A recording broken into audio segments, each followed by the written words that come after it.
It's a nice place, isn't it? Yeah, nice. Same place. Same place as always. Okay, I'm back. I'm back. Can you all hear me clearly, I suppose? Just please let me know. Just put a hand up or something if you have problems.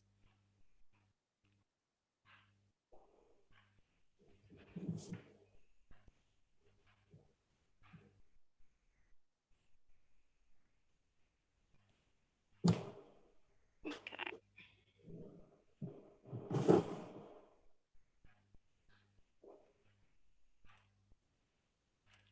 Some of you were asking which one we're gonna test first. Your bottle should be numbered, but definitely the Prosecco will be the first one. And then we are gonna test first the white wines, there are 4 of them, and then we have a second flight with the red wines, which is 2 of them.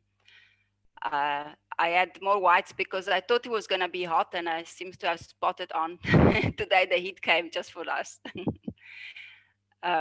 We are just going to have a little talk before we taste the wine so that you have a bit of a background on a little bit of Italy and where is the connection from Italy to South Africa and these lovely wines we have.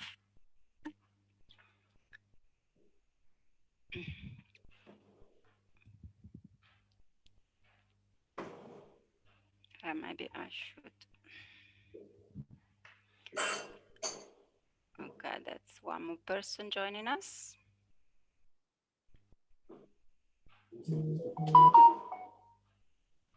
We will start at 4:30, so if somebody is late, maybe then they can just join in the process.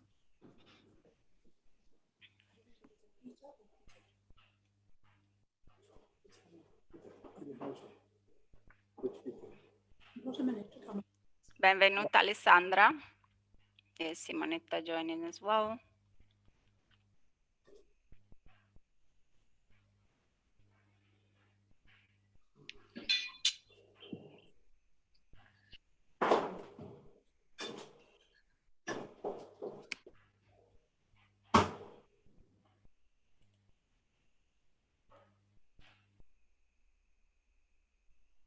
Okay.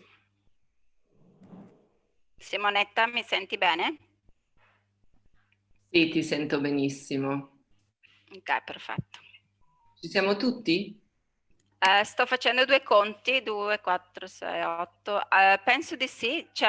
There is one person that's going to join later because they're busy with the other lessons.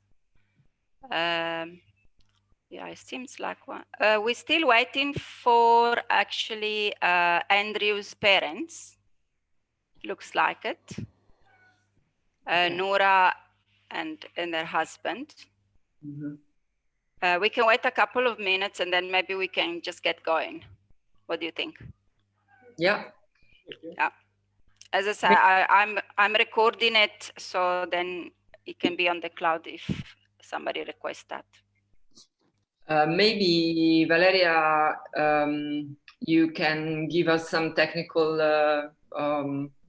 like information, like if we need to put, everybody needs to mute their like. Yes, I was saying to a few of the people that were already connected, I think it will be the easiest if everybody keeps the videos off and the microphone on mute. As I said, the first part is going to be a very brief presentation on where the wine comes from in Italy and how that's our connection between Italy and South Africa. And then it won't be more, I suppose, about 20 minutes or so. And then I think if you have questions and when it's the time of the testing, we can have an open discussion. So if in the meantime you have questions, you either make some notes or you can put them in the chat room. And then we address all of them once we get to see each other again at the end, or when we're going to test the wines together. Okay, so I'm going to go on mute and I just switch off my video. Okay. I actually don't see you, Simonetta. I only hear you. So it looks like your video is off already. No? Yes, Franz? I said, no, a video is on, I can see her. Not anymore, now it's off.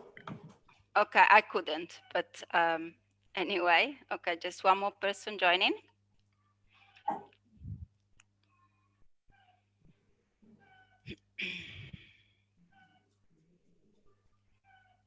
Okay, let's see.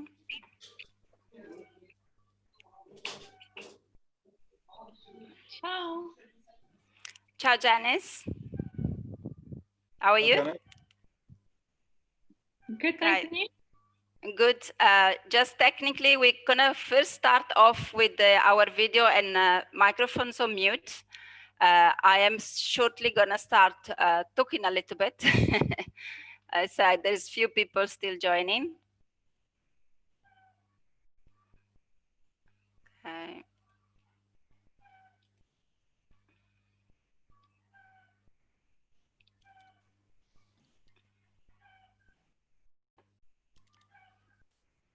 I should have. Okay, let's see. Margriet. Hello, Margriet. Can you hear me? Yes. Well, welcome. We Thank just you. didn't come into an empty room. There is a lot of people. We are all gonna use the black screen for the time being. So put our screens off and the microphone so that we don't use too much data for all of us. And then the second part of the discussion, we can actually get all together and have a proper chat. But if you have any question in the meantime, maybe just make a note or so on. Okay. I think maybe we can, in the meantime, start. Thank you, all of you, for joining us.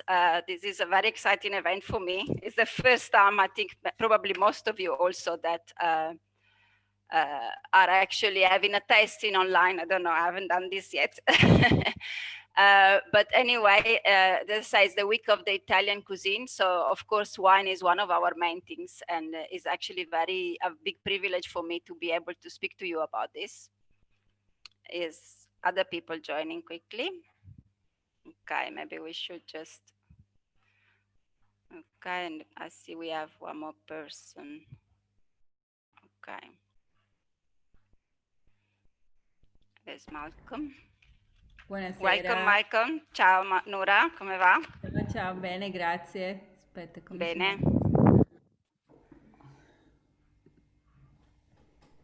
Ok. Ok, un secondo.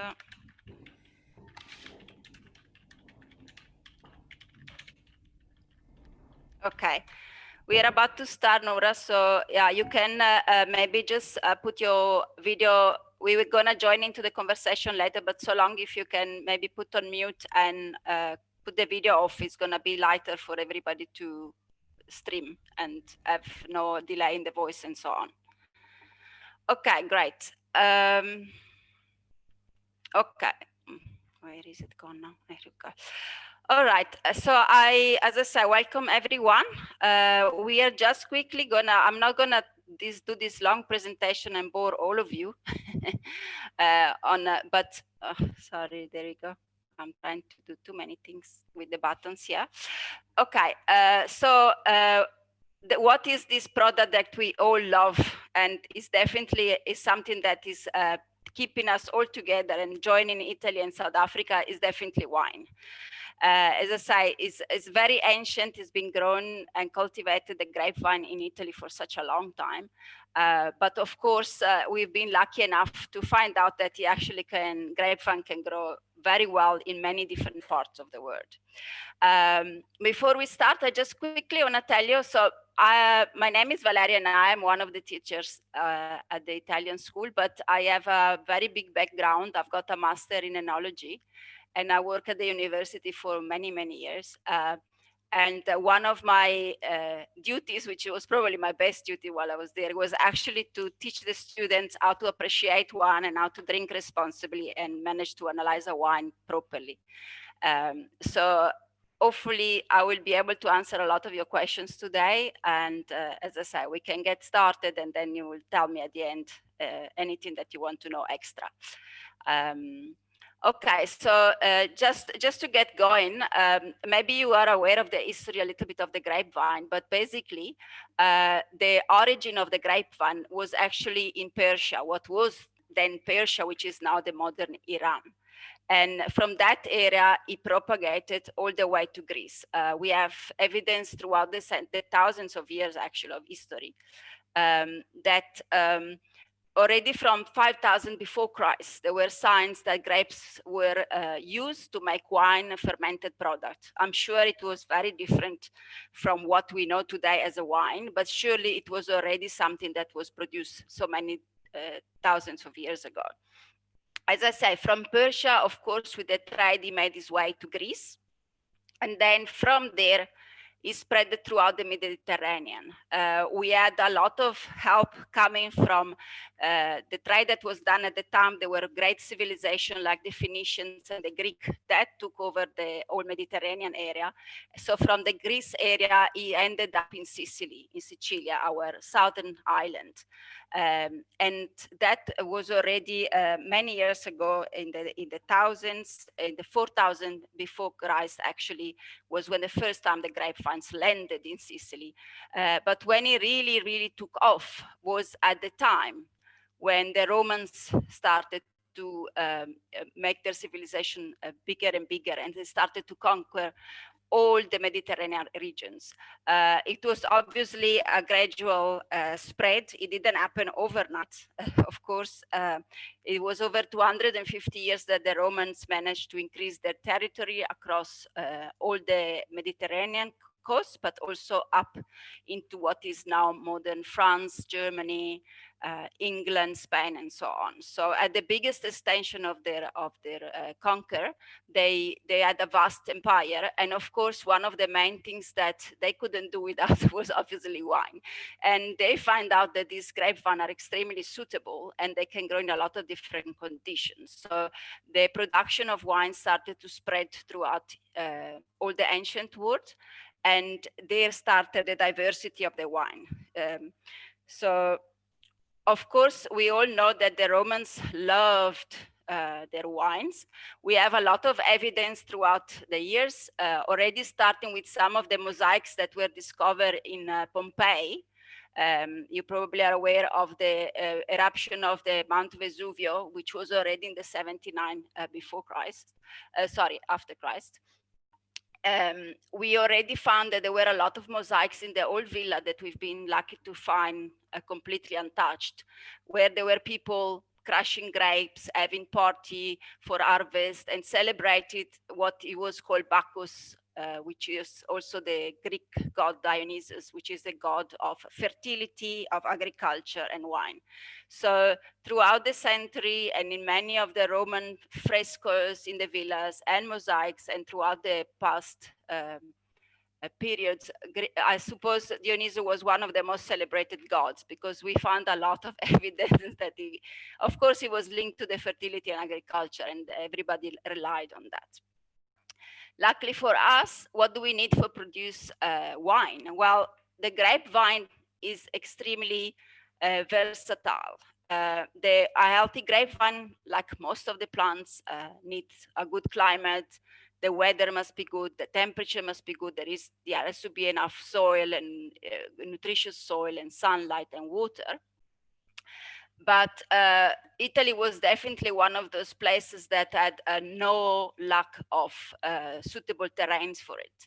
The Greek used to call Italy the Enotria, which actually it translates into the land of the vine.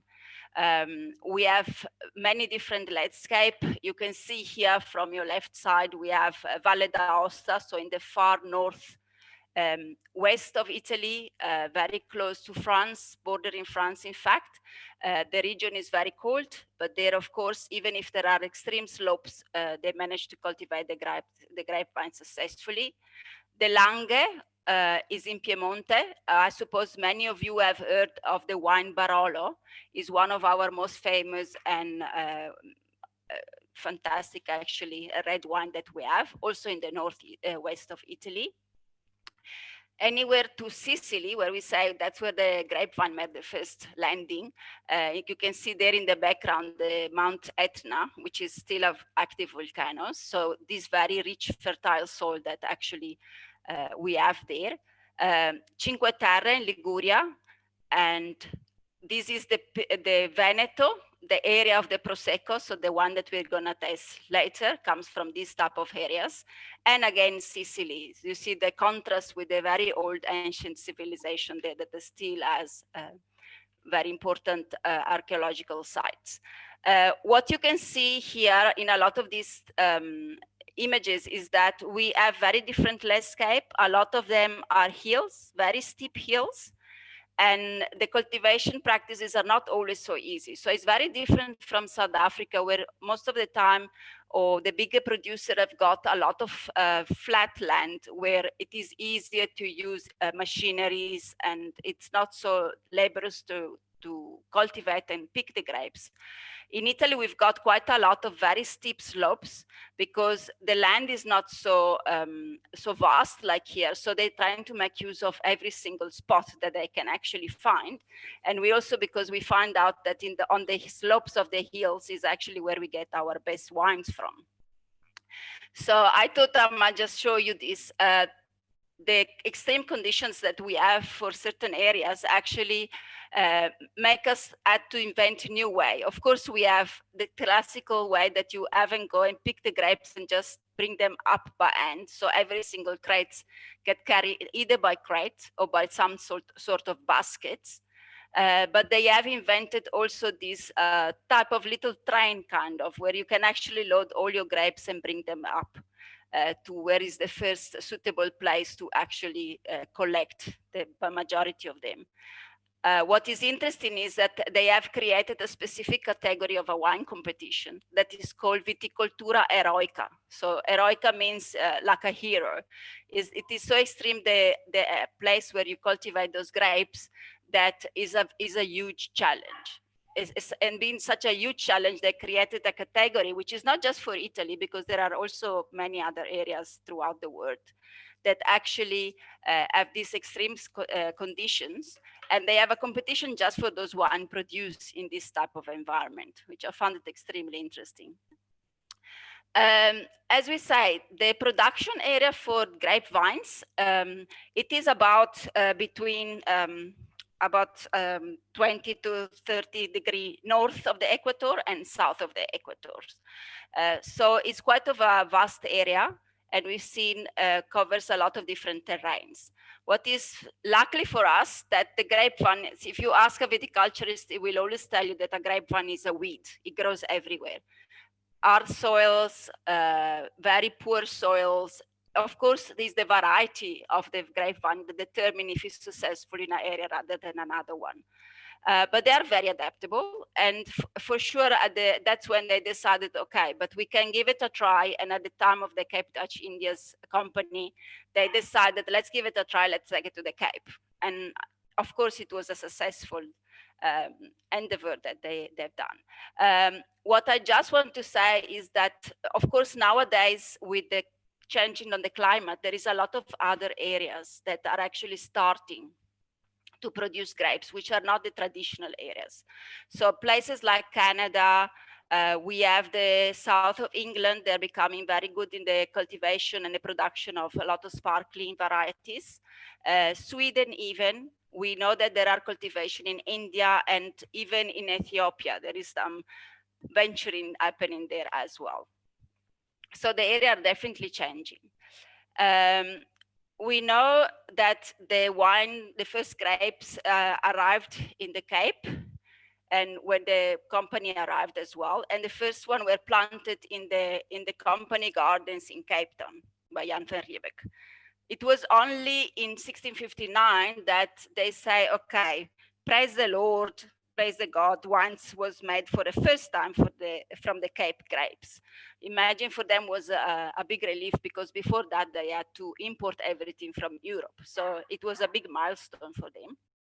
And only in 1688, when the Huguenot arrived, they started to introduce a lot of different varieties, which are mostly French variety. That's why we have so many in South Africa nowadays. the wines became so well known that they were appreciated throughout all of Europe, and especially you all know the Vin de Constance, which was a sweet wine and still made today.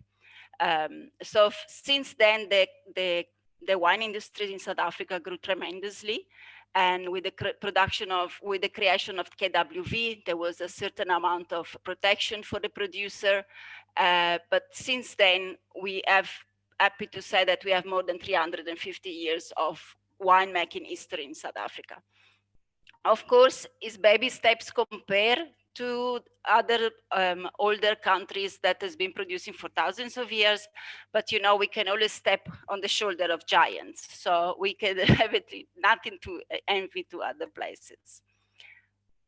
Okay, so let's just focus on Italy for just a moment. Which varieties do we have in Italy? we have a lot. These are just some of them. So if you look here on your top corner, variety like the Moscato d'Asti, Dolcetto, Nebbiolo, Barbera are very typical of the northeast of Italy.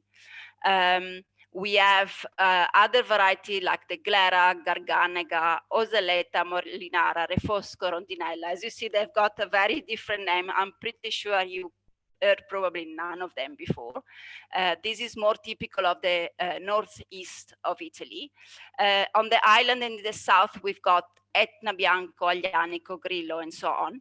And then maybe you are more familiar with, for instance, the Sangiovese and the Zinfandel and some of these wines that comes more from the central part of Italy. This is just to give you an idea of the diversity that we have.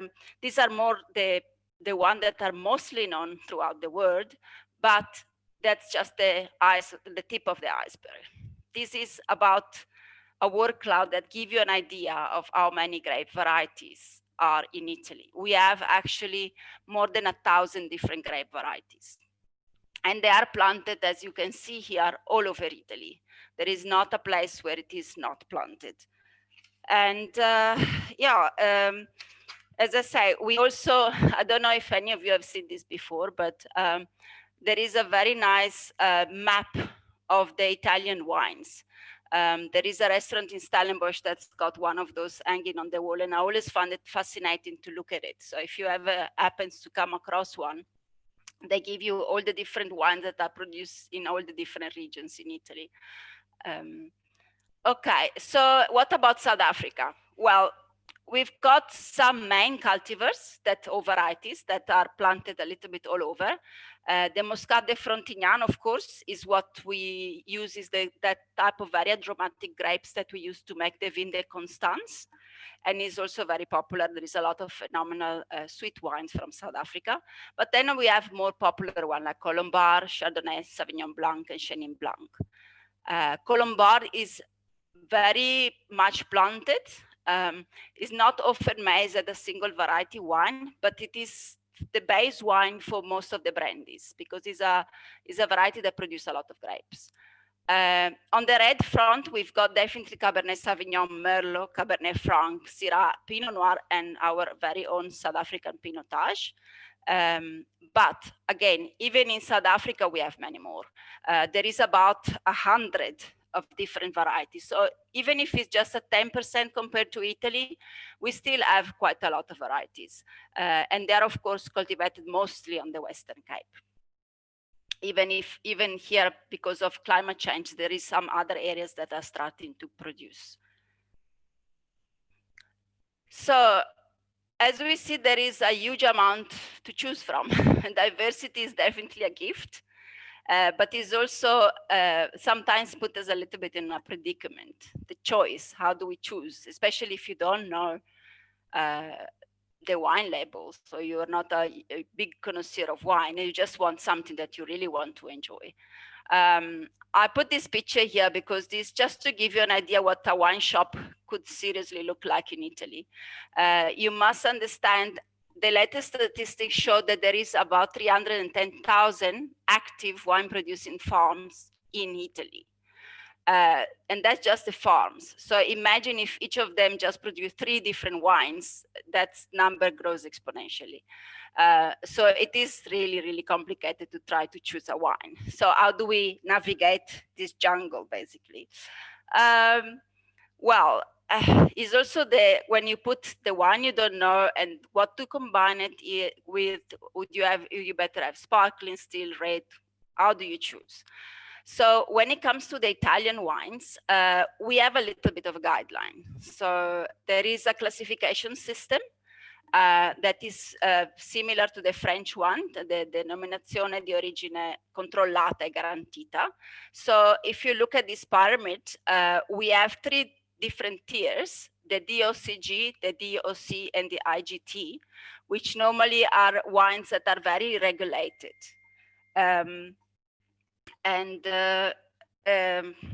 Sorry, I got distracted there.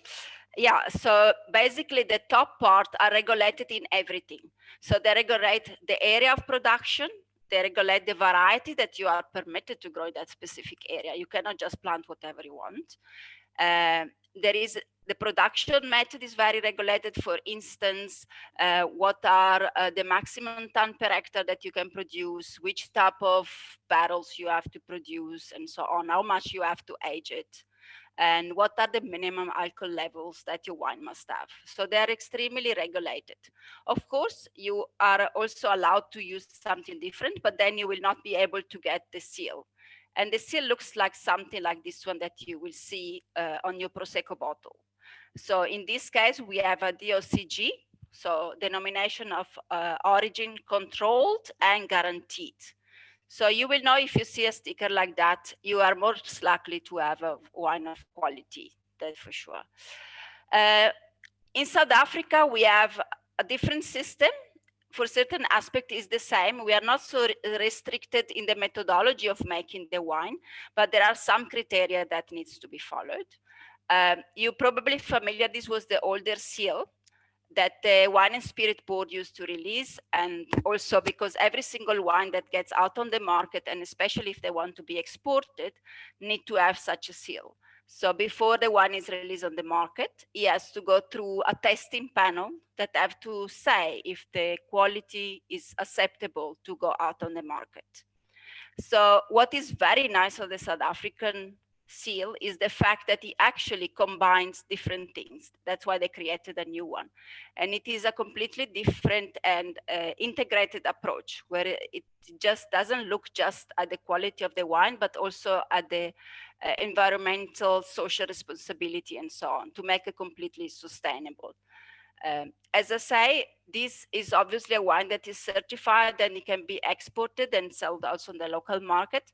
You can still produce the wine, but if you don't have full traceability, you will not get a certificate, but you could still sell it on the local market. So how do we choose? Of course, other advices for anybody is like, check the labels, look for seals, you know, try sometimes to be adventurous and explore something that is different. In Italy, if you happen to go there, but of course we have also very good shop attendants on this side, ask that shop attendants, a lot of them know what to recommend. And if you go to a trip in Italy, what I found is extremely interesting is that normally the shop attendant is also the owner, and they know exactly what they're selling. So they are be able to advise you based on your taste and what is the occasion where you want to drink your wine. The other interesting fact is that more often, if you go to supermarkets or wine shops in an area, they are most likely to sell the wine for that same area. It is very difficult for me to go to a wine shop in Verona, for instance, in Veneto, where I'm come from, and find Sicilian wines. Because of the huge variety of wines available, the people tend to support the local industry. Yeah, so given this a little bit of a background information, we can actually get to start to drink our wines. So before we start, just please keep in mind there is nothing. I find that sometimes people ask me, or, you know, if you go out with somebody, they say, no, but you choose the wine. I don't know. It doesn't matter. The best wine is the one in your glass. Your taste is your taste. Nobody can tell you what you like and what you don't like. You know, sometimes it doesn't mean that you're gonna like a wine just because it's expensive. Everybody's got a different taste, and the good news is that our wine industry is such diverse that there is wine for every palate. So please never be intimidated by ordering something with friends or trying something different. You never know what you can find. So before we start, I just want to, I don't know, as I say, it's a little bit difficult when you have to speak to a mixed audience, so you don't know really what's out there, but just keep in mind every time that we taste a wine, we always start looking at the wine and what does it look like. And then you, of course, the first thing you do, you smell the wine. So try to concentrate and try to figure out how intense is the smell. Can you pick up any specific aroma, if any, or just fruity or spicy or green or something like that? Can you pick up any hint of wood, something toasty, for example? And then after that, when you actually taste the wine, the first thing that normally strikes you is the wine sweet or is it dry, for instance? And how intense is the flavor of the wine? Is it astringent? Does it make your mouth go very dry? Is the alcohol too high? Does it burn your palate? And how's the aftertaste? Is it long? After you swallow the wine or you spit it out, if you prefer, how long does that aftertaste linger on your palate? These are type of things that altogether will determine if what's the quality of the wine. Is the wine balanced or not? Okay, so what we're gonna do, we are gonna start with the white wines. Okay, so if you have the glasses in front of you, I hope that you had managed to maybe try to get 4 glasses for each of you so that you can maybe have the 4 white wines in front of you to start with.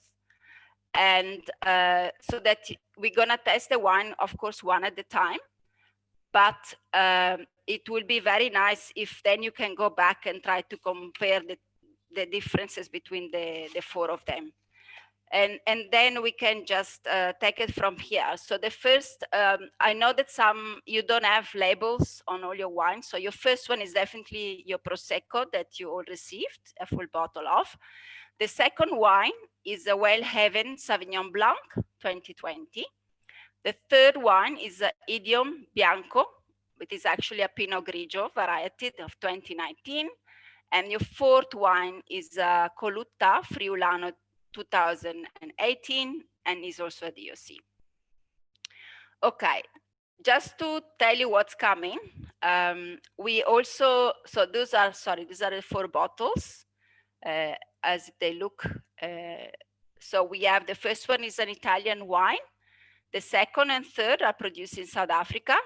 And the fourth one is also Italian wine that comes from Friuli, so northeast of Italy, bordering Yugoslavia or Slovenia.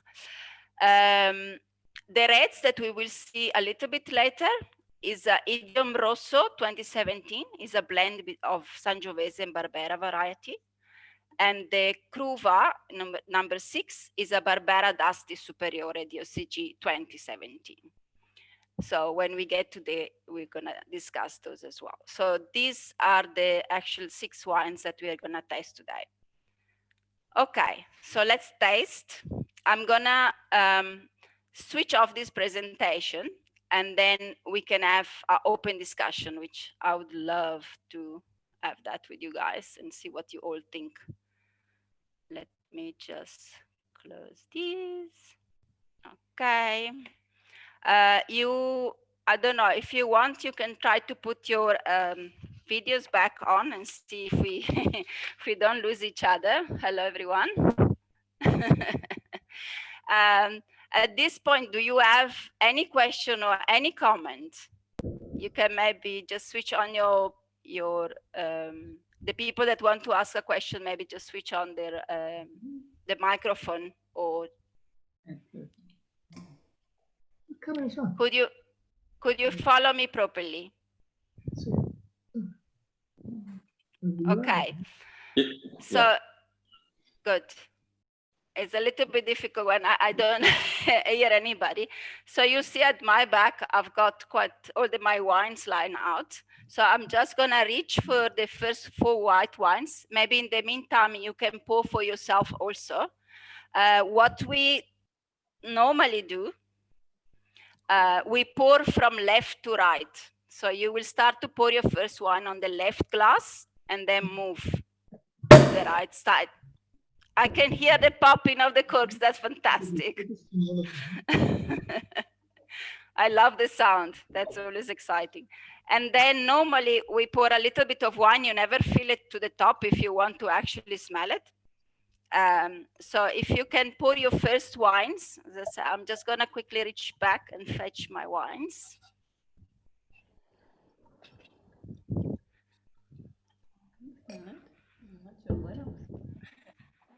They always make fun when you tell somebody that you are a winemaker or a wine sensory scientist. They tell you, oh, you are a professional drinker. And that's actually a misconception. We are professional spitters because you cannot go through 10, 20, 30, 41, sometimes more without spitting. So we always have a spittoon available. If you still want to make sense at the end of your tasting, especially when you have clients. So please let me know when you all have your wine sorted. And then what we normally do, as I say, we have our wine. I've got little dishes on top, but it doesn't matter. So what happens, you look at the color of the wine, and the first thing you're trying to see, is there anything in the wine that shouldn't be there, like sediments or pieces of tartaric acid that they look like little crystals. Is the color nice? Is the wine nicely transparent? And you try to describe the wine. Like if I see the Prosecco now, I've seen fine bubbles, which are supposed to be there because it's not a still wine, and it's a nice light, almost lime green color. After you've done that and you say, okay, the wine looks great, now you smell it. So you give it a little swirl and you put it close to your nose. And what do you smell? You know, for a Prosecco, wine is a sparkling wine. So it is normally produced with the method Charmat, which is produced in pressurized tanks. There is a lot of different style of Prosecco. So the majority of it is made with the method Charmat in pressurized tanks. But if you visit the area, you will be amazed on the different styles where these wines are made. The basic wine grape variety that they use is called Glera. In this case, it has to be a Prosecco Superiore, like this one, it has to be 85% at least of Glera grapes. That's the minimum requirement. As I told you, to be certified with the stickers that we've seen earlier, it has to be. So in this case, it's a Superiore DOCG and is extra dry. Okay, so that means that this wine should taste fairly dry on the palate. The alcohol percentage is still quite low because, as I said, most of the sparkling wine tend to be low because they are picked very early in the season, just to keep that nice fresh crispiness of the acidity. So it's 11.5%. So does any of you want to try to give it a description? What do you smell in the wine? As I said, there is no right and wrong answers, just what you smell. Green toffee. Okay. There was a burst of happiness there for a second. Yes, somebody was saying? Green toffee apples. Yes, green apples, definitely. Thank you, Franz. We have definitely some citrusy, lemony aromas coming through. Absolutely. Anybody else?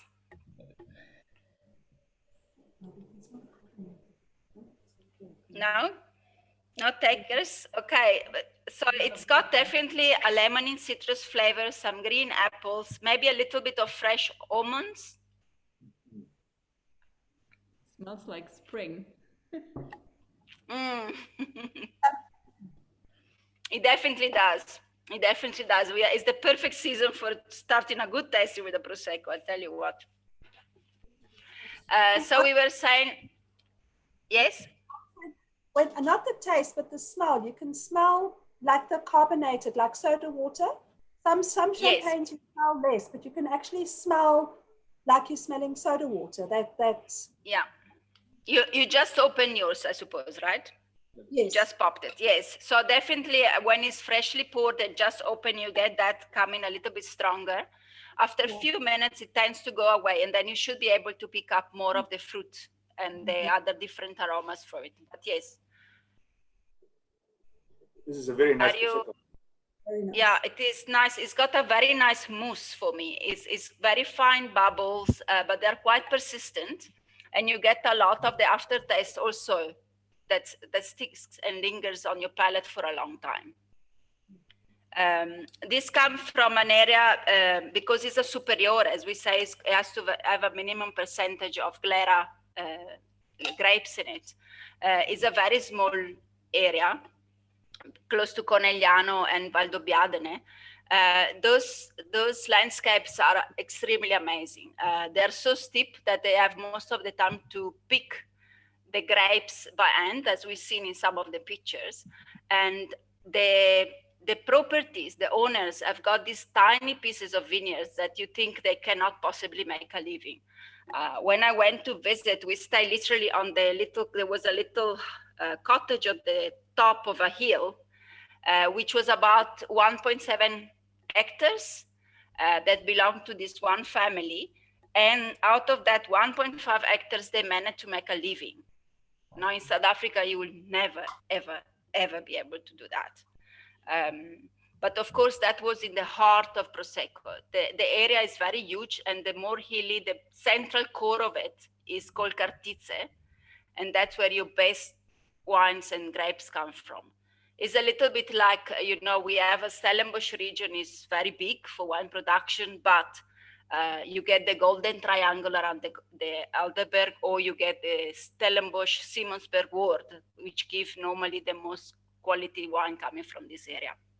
So there is the same. The area of production for Prosecco is really big, and it extends from the hills down to the more flat areas. But normally the flat areas produce less quality, while the very hilly, steep side produce your most expensive and more rich and full of flavors type of wines. Do you have any question about this or any other comment? Do you like the wine? Very nice. It is quite different from the sparkling wines that are produced in South Africa, I say. It's got a completely different aroma profile in my mind. Would you like to move on to the second wine? Yeah, we can. What is? Yes. We're quite happy with this one. I believe so. Sorry? There was one other thing for me, but I don't drink a lot of champagne, so maybe I'm very naive. But when you put this in your mouth and you don't swallow, you just hold it in your mouth. It's got like a sherbet, like that popping candy sherbet. It makes like a it doesn't have like, I think our champagne has like more, I don't know if I'm right or no, I understand remember there is the one difference when we talk about sparkling wine, for instance. So this is a Prosecco Superiore. So it's produced in a certain way. And for sparkling wine, it is very important the size of the bubbles. So the bigger the bubbles and the least quality is normally a champagne or a sparkling wine or so on. So you are right in saying that a lot of the South African wine are sparkling wine. So they are carbonated and they tend to have very big bubbles. And that also has to do, so that they pop out in your mouth, and then if you leave them in your glass for more than a minute or two, then it almost goes flat because the bubbles escape very quickly. And that's why the size of the bubble is important. So if you have a nice, what they call a mousse, the bubbles tend to stay longer in your glass, and then of course you can enjoy that fizziness for a bit longer. That also somehow also, I mean, there is a lot of technicalities as you would imagine, but a lot of that comes also in the method champenoise, like you make the proper champagne that are do the second fermentation in bottle. The period in which the champagnes are aged and stay in bottle, that also determine the size and the persistency of what is the mousse. So your observation is really, really good. There is definitely in this case a nice fine bubbles, and that's normally an indication also, is one of the indicator of a good quality sparkling wine. Valeria, can I also say one thing about Prosecco? Sure. Also the comment about this sherbet type of flavor, I think it's also related to the fact that Glera is a very aromatic grape. And most of the sparklings in South Africa are made with Chardonnay, which doesn't have flavor, basically. It gets the flavor from the yeasts and the preparation of the wine. Yes, yes, absolutely. Prosecco in the taste profile is defined as candy floss, which is actually the taste of fresh wine, because Prosecco is made with fresh wine, which is carbonated and pressurized very quickly. So that's what I think she was also feeling on her mouth. Yeah, it's definitely has a freshness that some of the aged champenoise don't have. They maybe tend to have more of a toasty and yeasty character, like Pedro said. Yes, definitely. Any other comment, or should we move to the second wine? It actually, okay, I'm not, but it actually does taste different from now than when we open. It's definitely more fruity and less like kind of a Yeah. Yes, yes, Yeah. definitely. I always, for me, is a very nice sign for a wine when it can actually evolve in your glass, and every time you go back to it and you pick up something different to it. In this case, of course, because it's carbonated, I say the first moment when you pour it, you still have that carbonation, but it should change very quickly. And as you see here, the fruitiness come through very nicely. Yeah, I think for me, it's normally red wine that you think pouring in your glass is going to change, not champagne so much. Yeah, you will see. You will see during this tasting some of the wine. I think the last one we taste is 2018. It is also quite common for Italian wines. We don't just make it and drink it on the same vintage. We make also often wine that can age properly as white wines. I know the South African don't like to have a Sauvignon Blanc if it's not of the same vintage of production, but there is actually a lot of merit if the wine is made properly to let it age. Okay, then maybe on the note of the Sauvignon Blanc, we should maybe try to move on to the number 2, which says is a well-even Sauvignon Blanc. Just let me show you the bottle again since I have it here. This is from the Eleven Arden Valley in Walker Bay, Hermanos. This is a 2020. So as we say, this is made in this, we're testing it now, so it's been produced this year, so probably also quite recently bottled. Please take a minute to maybe taste it on your own, and then we can maybe have a discussion about this wine. As you know, Sauvignon Blanc is one of the most popular varieties in South Africa. It's not the most cultivated or the most planted, but it's definitely very popular because it's got very distinctive aromas and characters.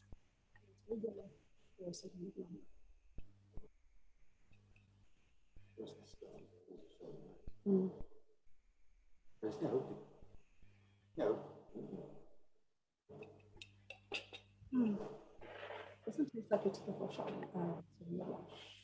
Doesn't taste like your typical Sauvignon Blanc. Heel moet Sauvignon Blanc testen. Ja. Hermanos. So see. More golden. Golden sea salt.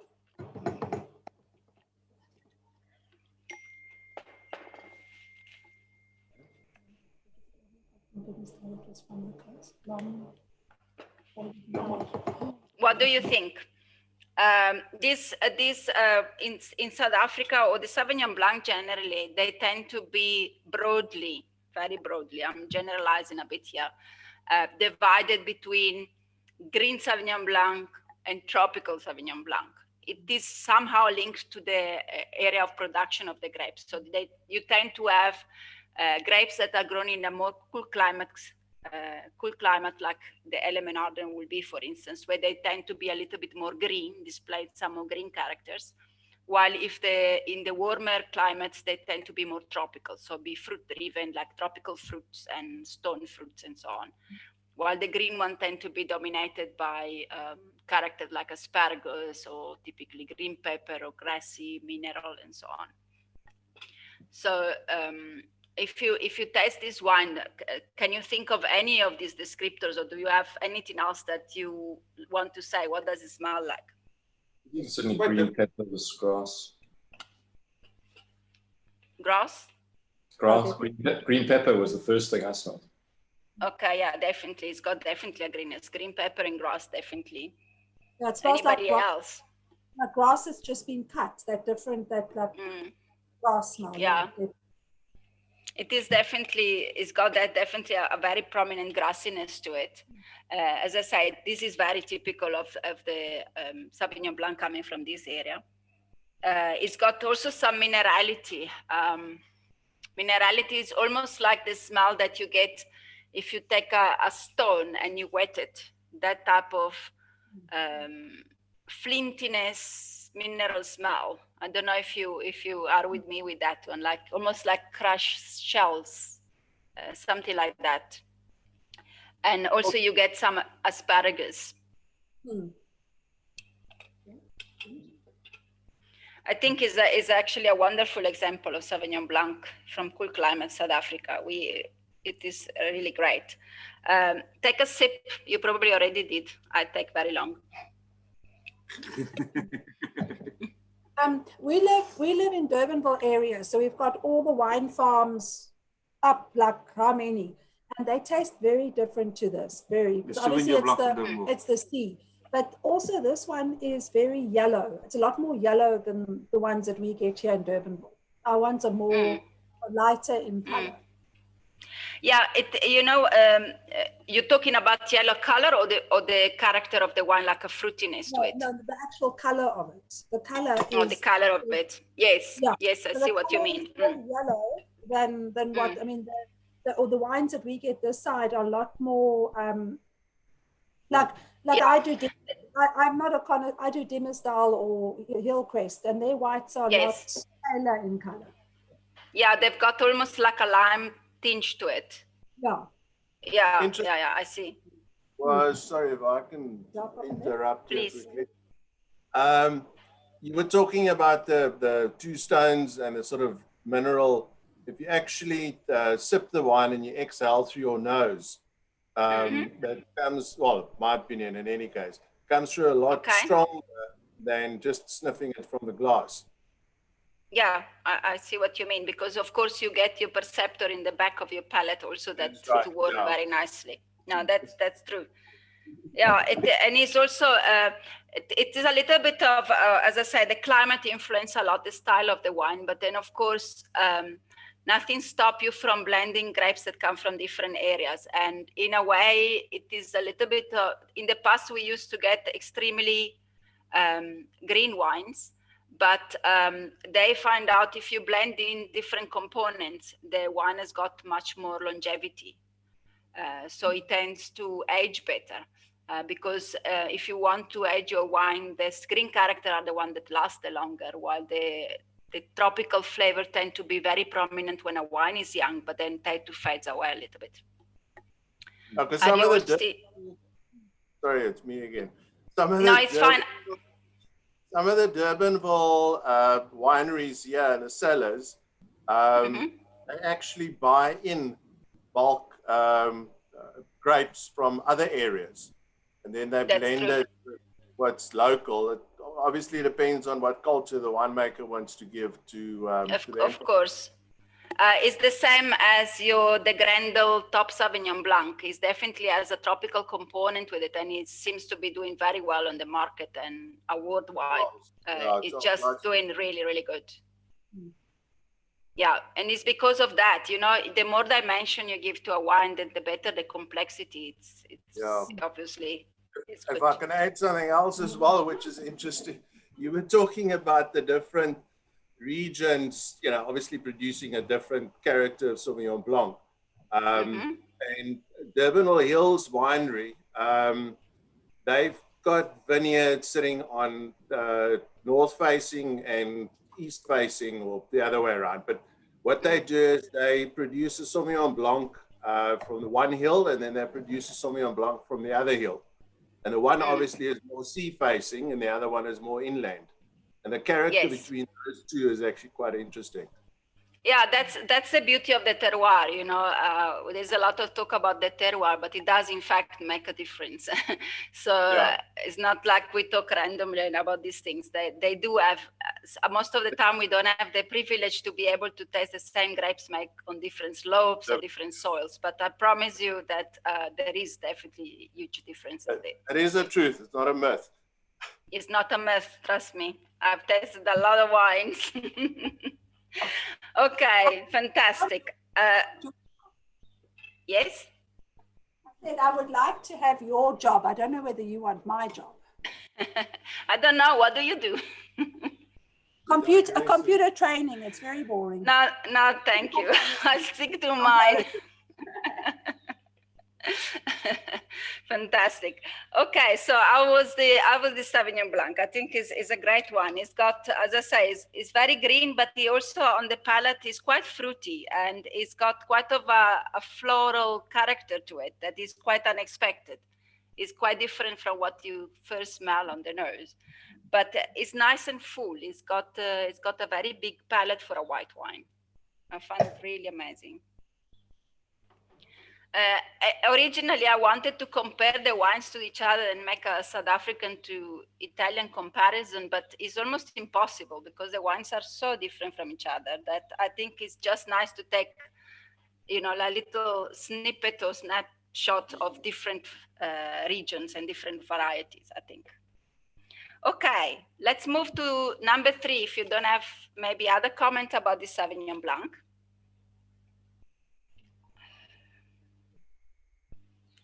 Again, this one has got quite of an intense yellow compared to the previous two, definitely compared to the Prosecco, but now the colors start to move a little bit more to a deep yellow and getting a little bit of golden with that.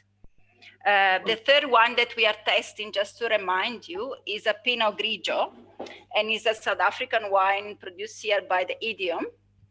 It's called Idiom Bianco. Here it is, this one. This one is a 2019 vintage, and as I say, it's a Pinot Grigio. I think is a wonderful example of Pinot Grigio actually cultivated in South Africa. Pinot Grigio is also often used to make sparkling wine, but this one is quite impressive, I must say. It's got a lot of orange blossom and very peachy, almost like stone fruit on the nose. It actually, it does look like it has a little bit of a pink undertone. Is it? Okay. Well, it's possible, it's possible. Yeah, I can't argue the colors because you all have a different bottle than me. So what do you pick up on the nose? Definitely peach. Definitely peach. It's got definitely a yellow peach character to it. It's got a strong smell. It's not subtle. It's like a. It's quite aromatic. The aromatic is quite strong. It's not like I don't know if you are aware, but what Pedro also was mentioning earlier, the like Chardonnay, we call it is a neutral variety. It doesn't have a lot of aromas that come from the grapes per se. But is dictated mostly from the winemaking style that the wine is made. While we have some other variety that we call aromatic, meaning the majority of the aroma components are already trapped in the skin of the berries, so you can release those aroma quite nicely.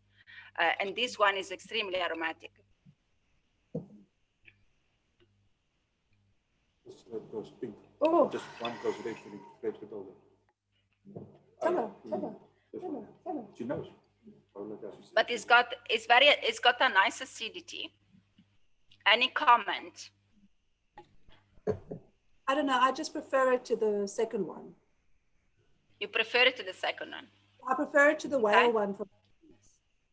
It has a very nice aftertaste. The aftertaste actually lovely. It has like a flower aftertaste, if I can. Yeah. It has a very nice. It is a florally and peachy aftertaste that is actually lingered a lot. I don't know if you know the cellar. Idiom is on the slope, is on the Somerset West area, but basically on the slopes going up to Sir Lorry's Pass. So it's got a wonderful exposition for the grapes. It's a very good terrain. And this wine is definitely showing very well. It's got a nice acidity. It's very pleasant and very full body. You can feel it in your palate, quite round. I don't know how else to describe it to you. What food would you eat with this wine? We were about to ask the same question. What would go best? Well, you know, for me, because of the nice acidity, but also the full body, it will go also very well with something like seafood or a nice chicken dish, because it's got such is aromatic, so it doesn't get power off by the food, but is also the acidity helps to cut the sharpness of the oil, like for instance in shellfish. So I think it will complement that very well, like prawns or something like that. But yeah, I don't know if Pedro's got other comments or anybody would like to comment on the food side of things. No, I don't know. What do you think?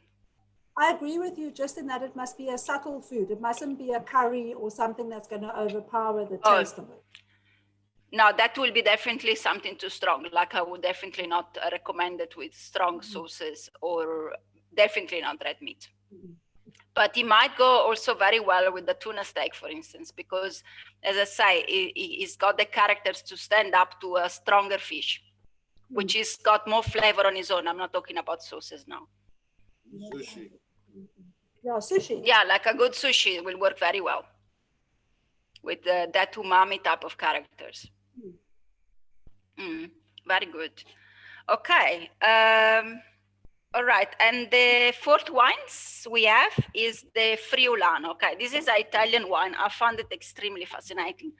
I didn't expect it to be so strongly aromatic, to be honest.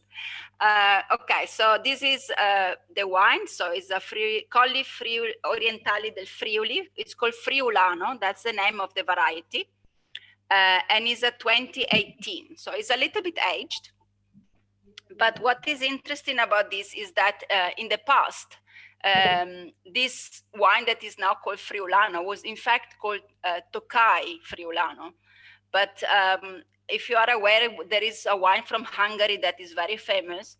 And they took us to court and they said, but now you are not allowed to use the name Tokai because Tokai only comes from Hungary. It's a little bit with the same about Parmigiano, about champagne and about cognac and all of that.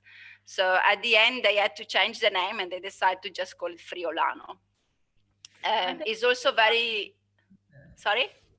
I think Friulano is nice. Yeah, it is also a variety that is very extensively planted in Chile, for instance, and in the south of America. And they at the beginning thought that it was the same as a Sauvignon Blanc, but it's actually another name for the Friulano is Sauvignon Vert. So I think that's where the confusion came in originally. Where in Italy is this wine from? The wine is from the northeast of Italy, in the region of Friuli. So the northeast border, basically the last region on the east. Okay. With Slovenia. And Yeah, I found it amazing. I reading about this variety. They tell you it's got what is distinctive of the variety is to have almost like a bitter almond taste to it. So I don't know if you got to the taste already, but already on the nose is an explosion of aromas. I don't know what you think, or what did you pick up? Turkish delight.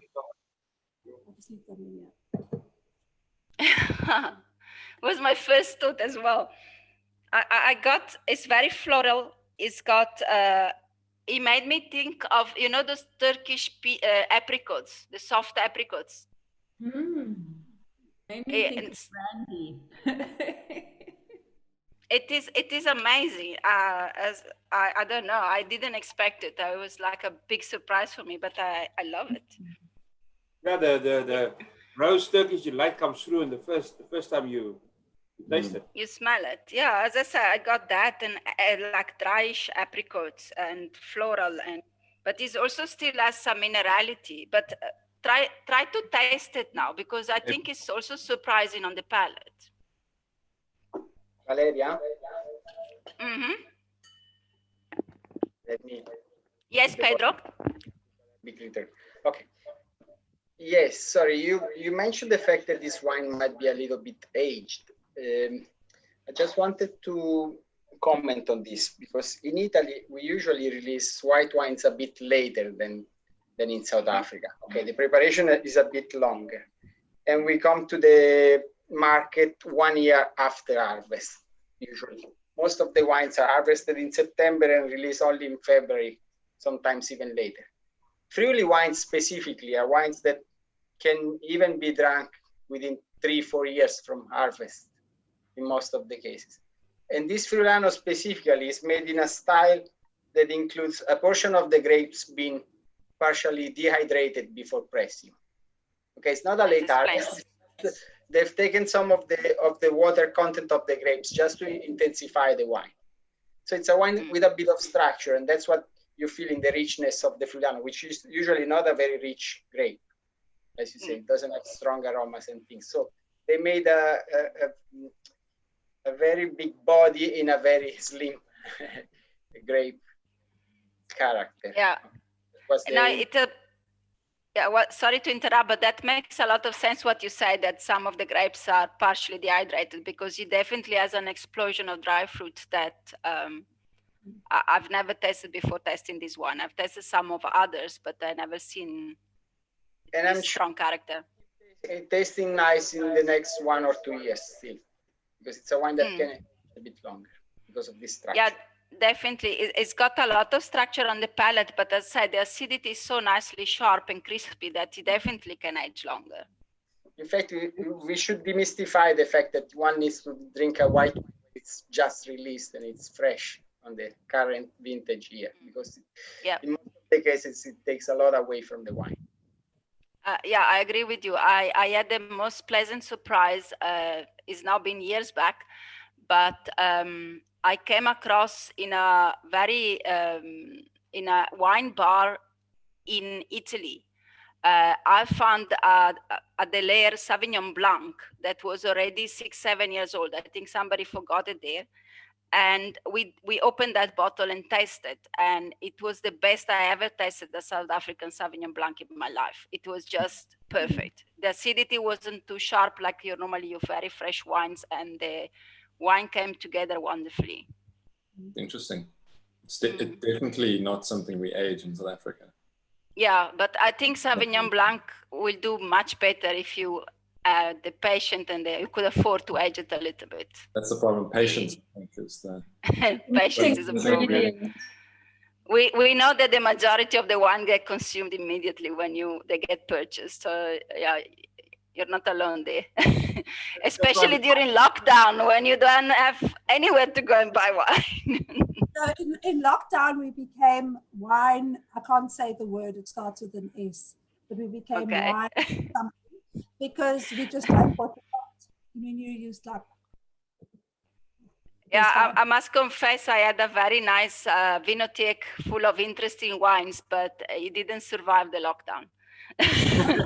I'm afraid.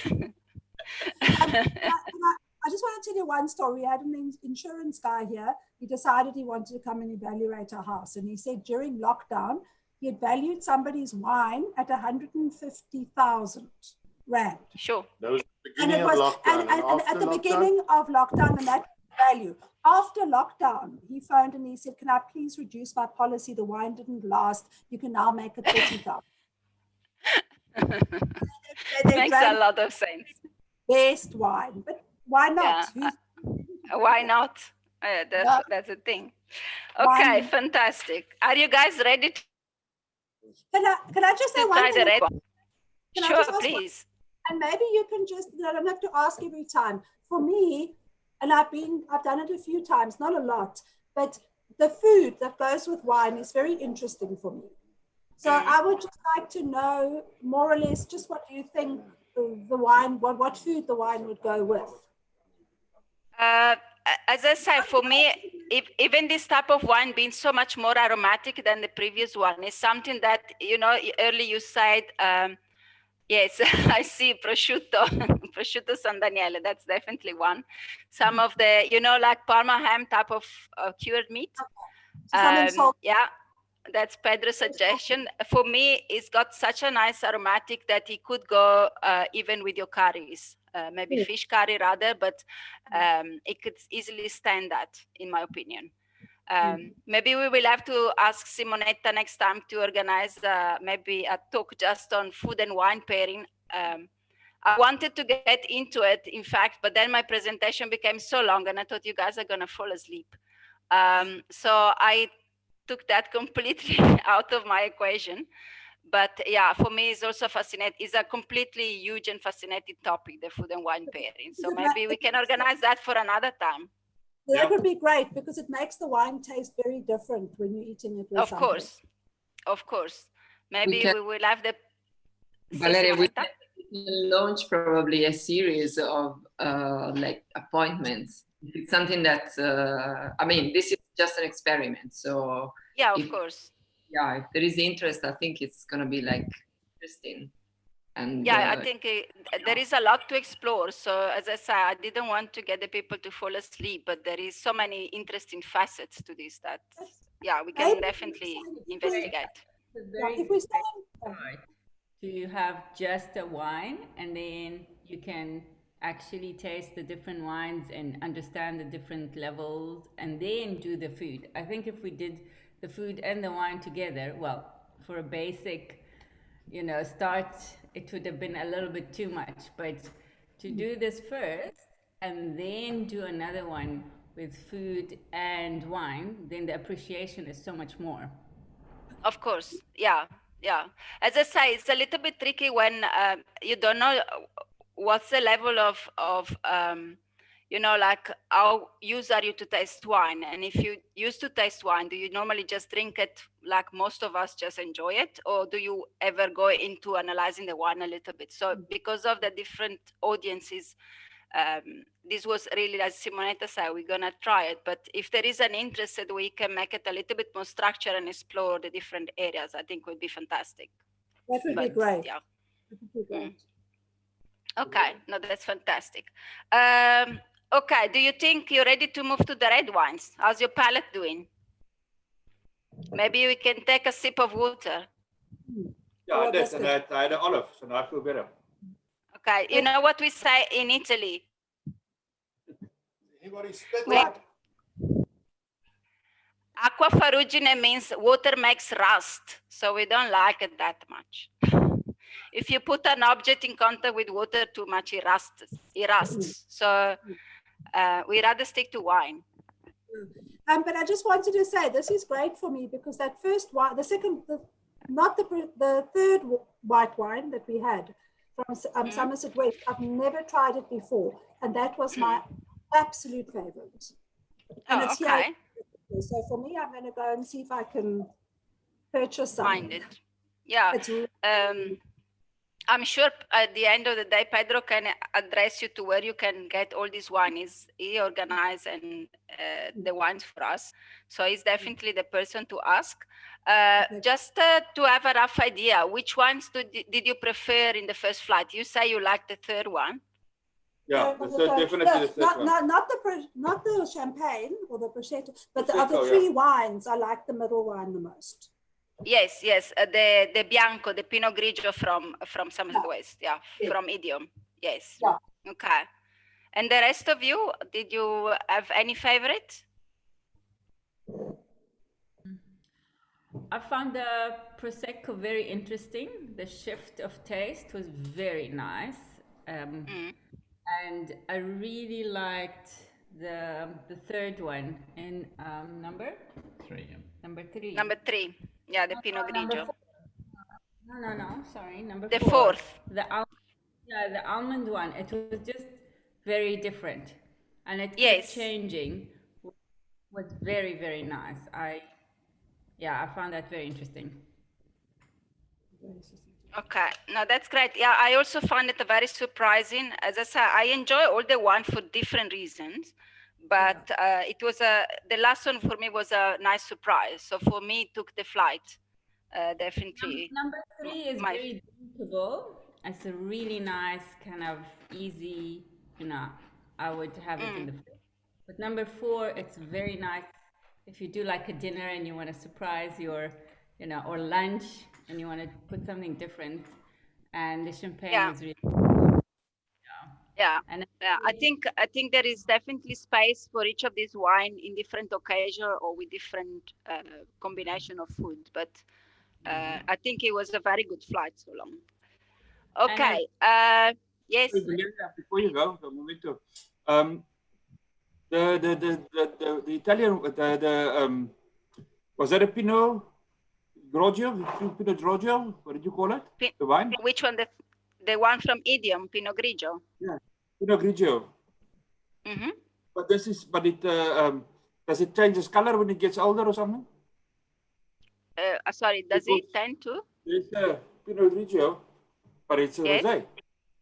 Okay, I can't make you see that. Okay. It might. Okay, but I think it might have to do with the fact that the wine got decanted into smaller bottle. Yeah, no, not your one. The one I bought some in Robertson, and it was a rosé. Yeah, that's a style of. Okay. Okay. Can I just give my version of this phenomenon? Yes. Okay, so Pinot Grigio is basically a mutant of a red grape.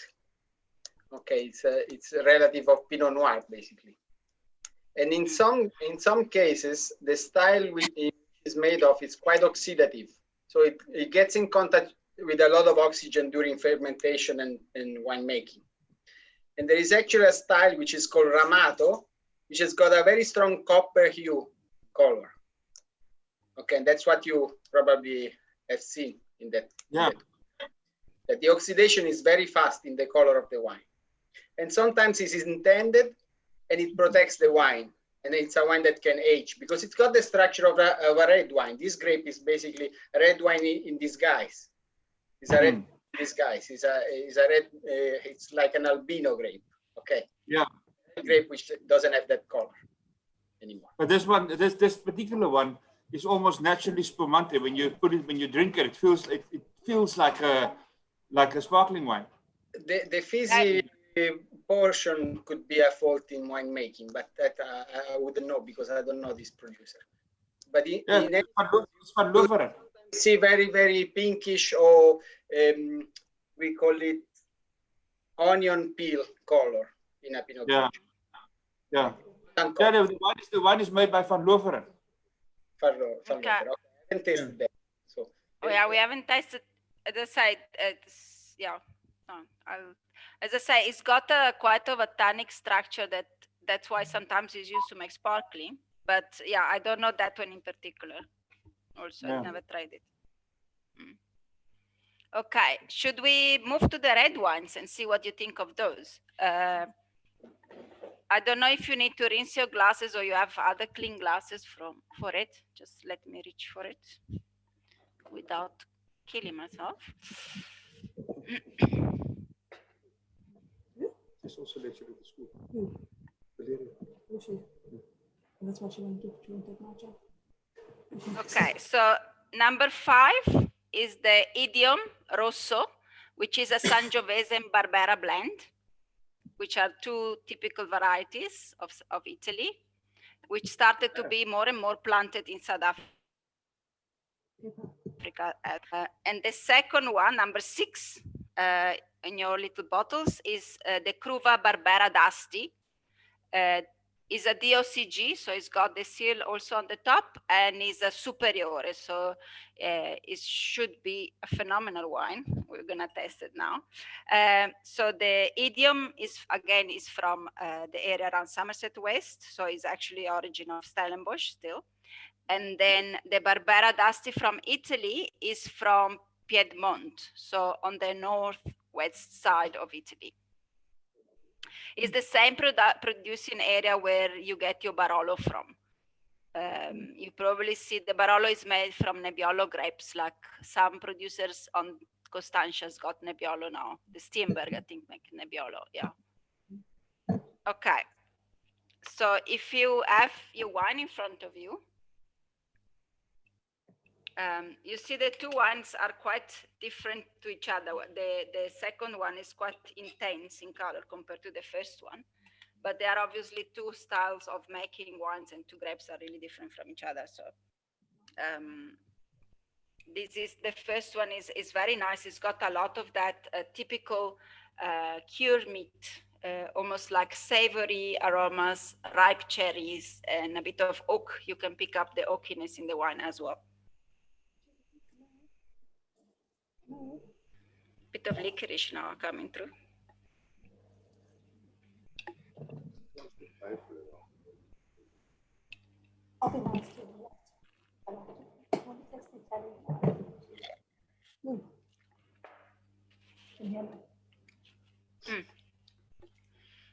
Also nice body, good acidity, very balanced wine, I think. What do you think? Which one? The South African one? Yeah, the number 5, the Sangiovese Barbera blend. It's got a very peppery, like quite a sharp smell. It's extremely spicy. I like that. Almost like a black peppery taste. Yeah. The aroma is fantastic. This one, for me, it's much nicer than the whites. The aroma is fantastic. It's, the aftertaste is quite strong though, but the aroma is fantastic. Yeah, remember also the production of red wine, where you spend so much time on the skins also, and of course the aging in barrels. So there are different steps in the winemaking process of red wine that add complexity to the final product. So people find it a little more challenging to describe a red wine, but of course it's got many dimensions to it. And that's also where you get the dryness, the tannins that get extracted from the skins, and during the aging that you get, almost feel like you want to chew it sometimes. I find the smell sharper than the taste. The taste is a little bit softer than the actual smell when you smell it. Okay, I forgot to tell you, it's a 2017 vintage. And it's got 13.5% alcohol. So it's not so strongly or so alcoholic for a South African red wine. But again, we know there are very cool slopes where these grapes grow. So, and they've got the breeze from the ocean definitely on it. But again, for me, it's very spicy, very savory. It's got a minerality to it that, as I say, it will go perfectly with your cured meat, your prosciuttos, your salamis, or even your biltong or so on. It's a one that will pair perfectly with stuff like that. Probably also, I don't know, with birds. I don't know if you eat quail, pheasants, or anything like that.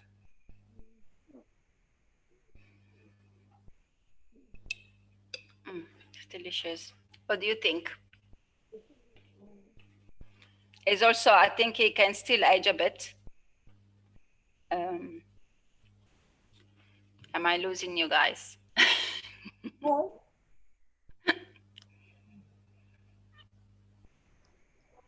Valeria, this wine has just been released, the 2017, so it definitely can benefit from a few more months in a bottle. Yeah, that's what I thought. Yeah. But maybe a year or two.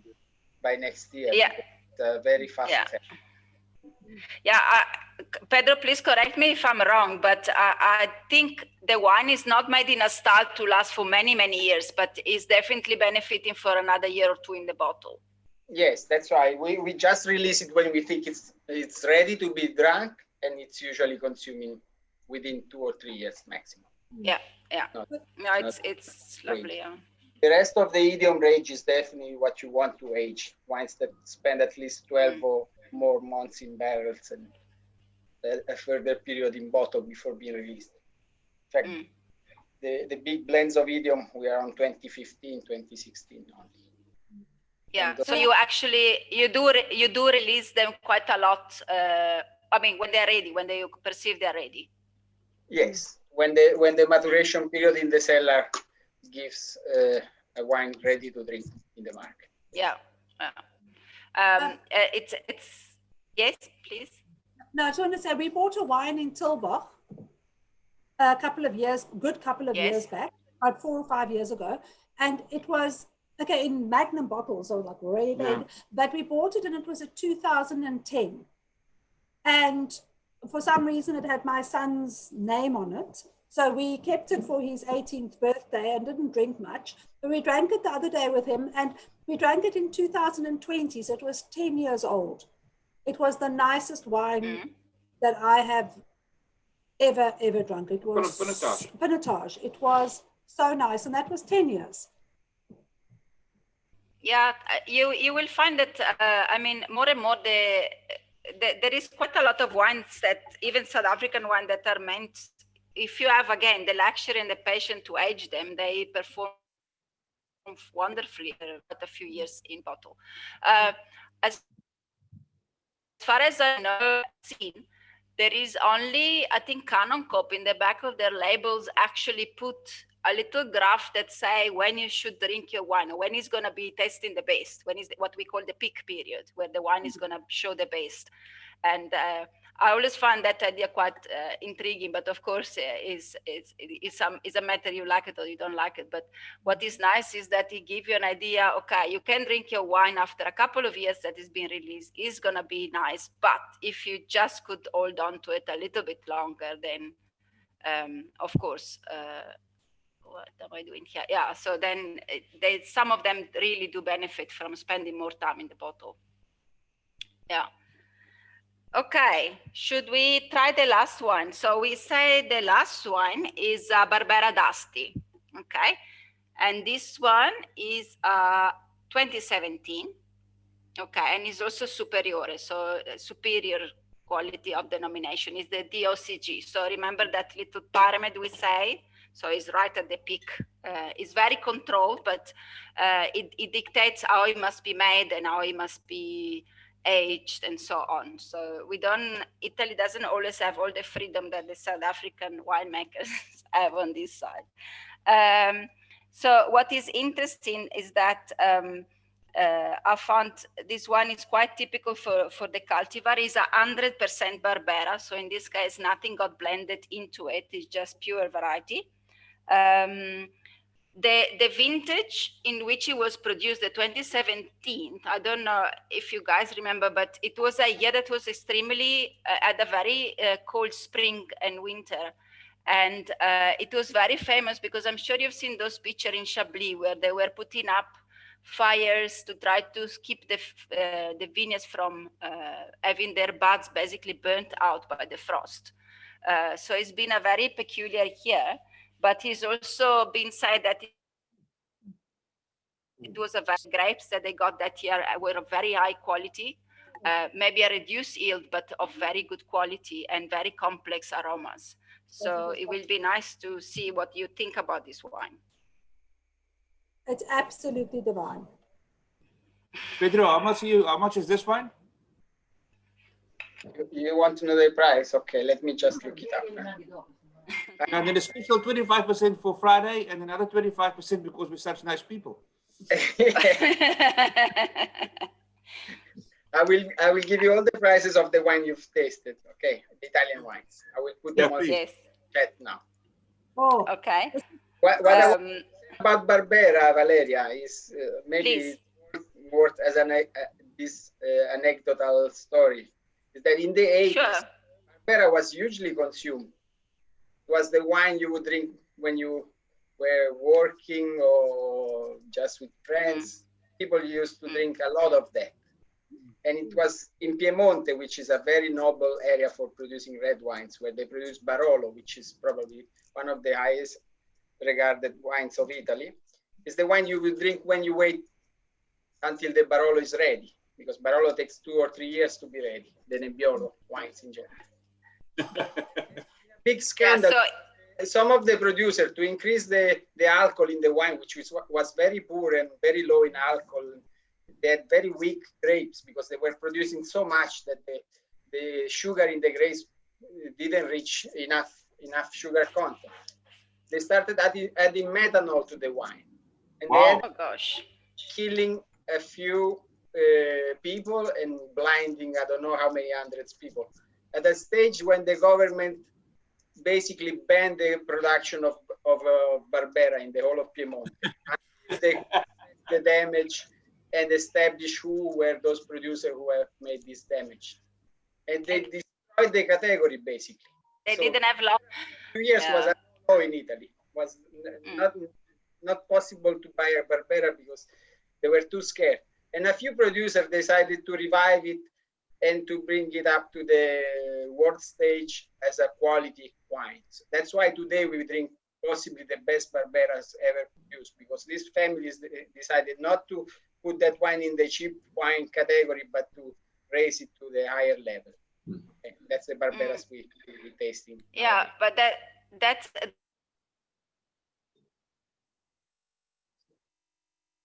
wonderful with olive. When would that have been? That's amazing. And it keeps on changing in the glass. Is amazing, really. That happened in the 1980s, 1982 and 83. I think I was a teenager at the time.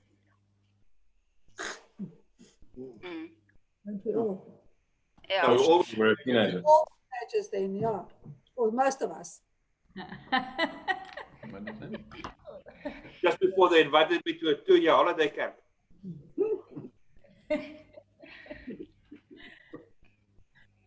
So what do you think of the wines? It's lovely. I think it's got a very high aging potential. Is almost far too young to drink now, in my opinion. It's a good drinking potential. It's got a very good drinking potential. Best for last, Valeria. It's very, very nice. You have to close your tasting in your most positive way, you know. And it goes really nicely with olives, even if they are South African. Yeah, yeah. No, it's an incredible one. It definitely will go with red meats, even venison or anything like that. It's got the character and the body and the structure to support big dishes like that.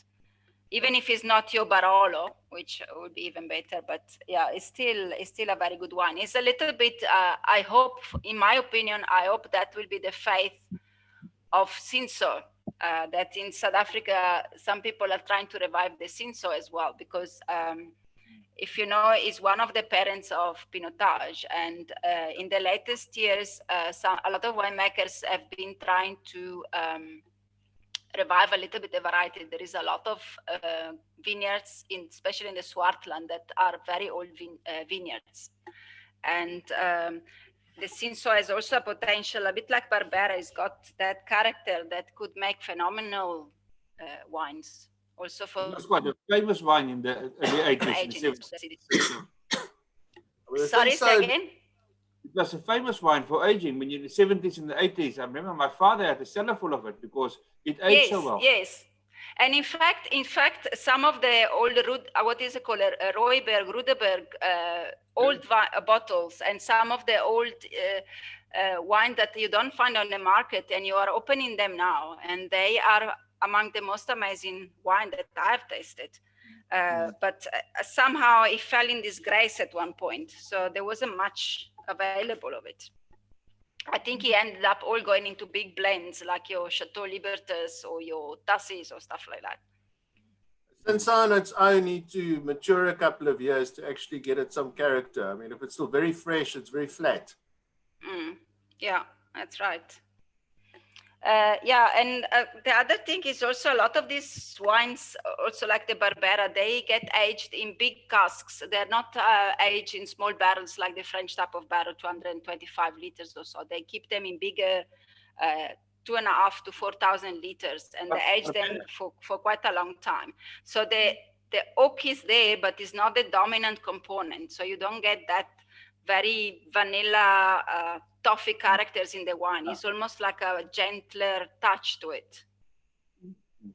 And is Barbera like a beer? Eh? Barbera. What do you mean like? What do you mean like a beer? Is the Italian word for a beer? Barbera? Bira. Bira. For a beer? Oh, that's birra. That's birra. Ah, yeah. No, I don't know actually where the name of the grapes come from originally. The closest Italian word that I've got for it is barba, the beard. But I doubt it comes from it. That's what but I doubt. Oh, okay. Sorry, I didn't get that. But I don't know if it comes from there or where the origin of this name is from. So I just want to say one thing, is that my mom was Italian. Yes. But she was in the Piedmonte. Yeah, so she was in this area, but she spoke French because that was closer to the border, but she was Italian. So this is where my mom comes from. Okay, that's lovely. It's a wonderful area. I haven't explored it fully as I would like to, but I'll get there eventually. Yeah. Okay, well, that's take us more or less to the end of our tasting. I really appreciate all your contributions. I don't know if you have more questions or any more comments, but maybe there is a chance that we can do something else with it in the future, and then maybe we will see you again. Okay. So now I'll go back to this. Yeah, we've got to finish that bottle. Yes, good. You have all the Prosecco bottle you must enjoy before your dinner. Yeah, before the bubbles phenomenal. go. Before the bubbles go. Yeah, that's a good point. There's no point to keeping it for tomorrow. You have to drink it tonight. No. Thank you so much. Thank you. Very much. Grazie. Thank you, everybody, and thanks, Pedro, for all your inputs. Yes. And Pedro. Thank you, Valeria. I think you did a great job by presenting these wines. Congratulations. Thank you. Let's arrange another appointment with some other tasting, maybe with food. It would be great. Yeah. Okay, you must all enjoy your weekend. Yeah. And we might see you again soon. Okay, bye, everybody. Pedro, email quickly. Yes? I must send Pedro an email quickly. I see he's offering 25% discount. Oh yeah, Pedro, quickly get hold of him before the Friday is finished. Okay, bye everyone. Bye. Ciao, ciao. And I'm being anal, but I've just been working the whole time, and I just wanted to taste the Italian stuff. No, I've had enough. You're not react. So I just want, this is mine, and I just want Simonette to taste it. She can have this as well. No, she can have this.